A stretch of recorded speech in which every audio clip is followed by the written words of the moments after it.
There's a certain kind of person who can vanish into a subject for 9 hours straight, surface with a fully built theory nobody asked for, and still feel like they got nothing done that day.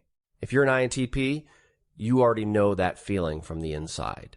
But here's what almost everyone gets wrong about it. They call it overthinking. They call it hiding.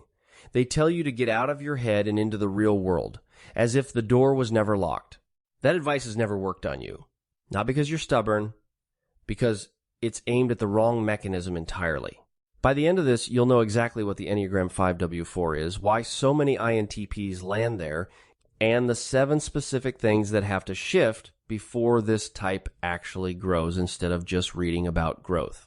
Start with what the system is measuring, because this is where the confusion begins.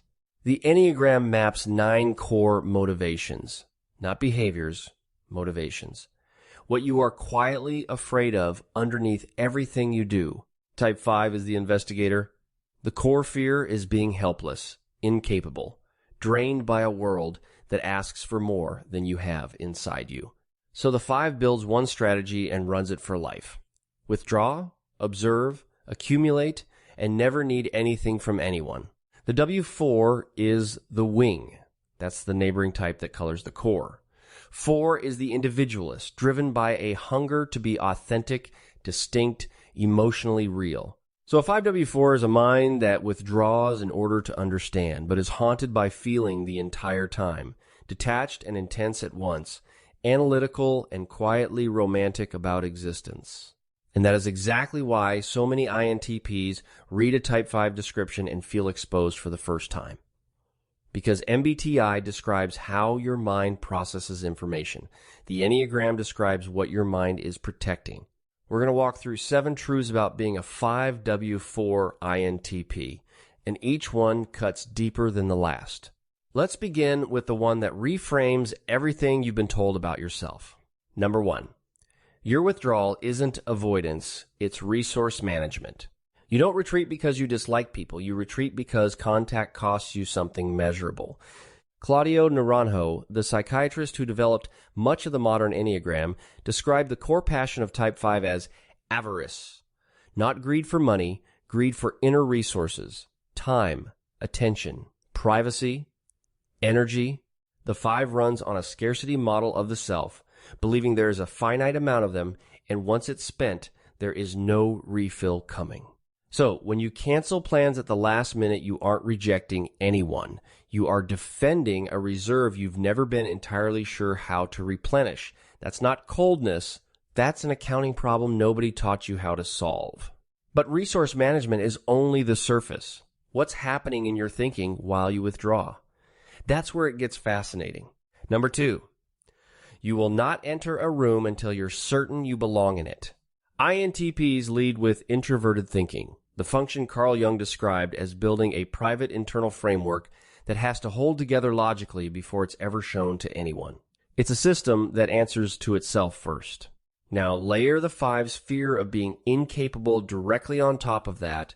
What you get is a rule your whole life obeys: never engage until you're fully prepared. And because preparation has no natural finish line, it expands forever. This is why you have 4 unfinished projects nobody has ever seen, and any one of them is sharper than what most people already published. You didn't fail to finish. You never let yourself reach the point where finishing was allowed. Now here's where it gets more complicated, because this is the part most people, including most 5s, get wrong about themselves. Number 3, everyone thinks you're detached. You're not. You're delayed. The 4 wing pulls something into the 5 that pure 5s don't carry. Longing, melancholy, a real sensitivity to beauty and meaning. Riso and Hudson, who wrote the definitive modern Enneagram text, nicknamed the 5W4 the iconoclast, precisely because this subtype feels like an outsider in a way that aches rather than simply observes. The feelings arrive. They just arrive late. In the moment, your mind routes everything through analysis first, so nothing registers emotionally at the time. Then at 2 in the morning, 3 days later, the whole thing lands at full volume with nowhere to put it. So, when someone tells you that you don't feel things, understand what's actually happening. You feel them on a delay, alone, in the dark, at maximum intensity. That's not the absence of emotion. That's emotion. with no live wire to the moment it belongs to. Here's what that looks like in practice. Someone says something that stings, and your face does nothing because your mind is busy checking whether they were right. You go home, you function, then a week later a song plays and the whole thing detonates. And you can't explain to anyone why you're falling apart over something that happened 7 days ago. And this next one? The people closest to you get it completely wrong almost every time. Number 4. Your neutrality reads to other people as rejection. The people who love you are often quietly hurt by you, and you rarely find out. John Gottman's research on relationships identified something he called bids for connection. Small, ordinary attempts to get someone's attention. A comment about the weather. A hand on your shoulder. A question that isn't really about the question. Gottman found that the strongest relationships were the ones where people consistently turned toward those bids.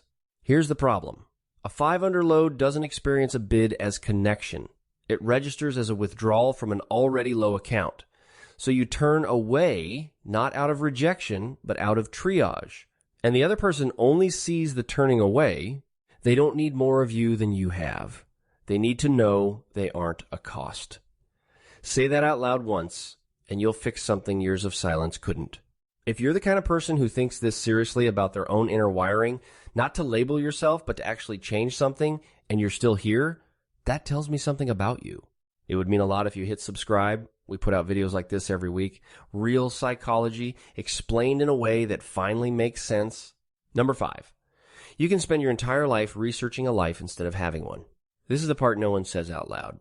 Riso and Hudson describe the unhealthy 5's arc as a descent into the mind, where the inner world grows so rich and so complete that the outer world stops seeming necessary. Not consciously, gradually. And there's a hard finding that cuts against it.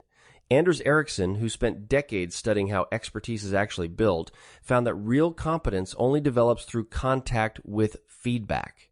Attempting the thing, failing at it, adjusting. Preparation alone doesn't build capability. It builds the feeling of capability, which is a completely different substance, which means the 5's central strategy quietly fails at its own goal. You withdraw to become capable, and the withdrawal is exactly what keeps capability out of reach. You've read about the thing, you have not touched the thing, and some part of you already knows the difference. There is a specific tell for this, and if you're a 5W4, you'll recognize it immediately. You can explain a subject better than most people who actually do it for a living. You know the frameworks, the debates, the common mistakes, and you have never once been in the room where the mistake gets made. That gap between what you know and what you've lived is the exact size of the life the strategy has cost you. But this is the root underneath all of it. Number 6, nobody is born this way. This was built early, and it worked. 5's are usually made in childhood, and the mechanism is remarkably consistent. Attachment research, going back to John Bowlby and the developmental psychologists who followed him, describes what happens when a child's emotional needs are either unmet or overwhelmed. Some children adapt by developing an avoidance strategy. They stop reaching outward and become radically self-sufficient, because self-sufficiency is the one supply nobody can take away. Now imagine that child is unusually bright. The mind isn't just a refuge. It's the best room in the house. It's private, it's controllable, and it rewards you every single time you enter it. So you weren't born detached. You found a door that worked when nothing else did, and you have been living in that room ever since, long after the conditions that built it disappeared.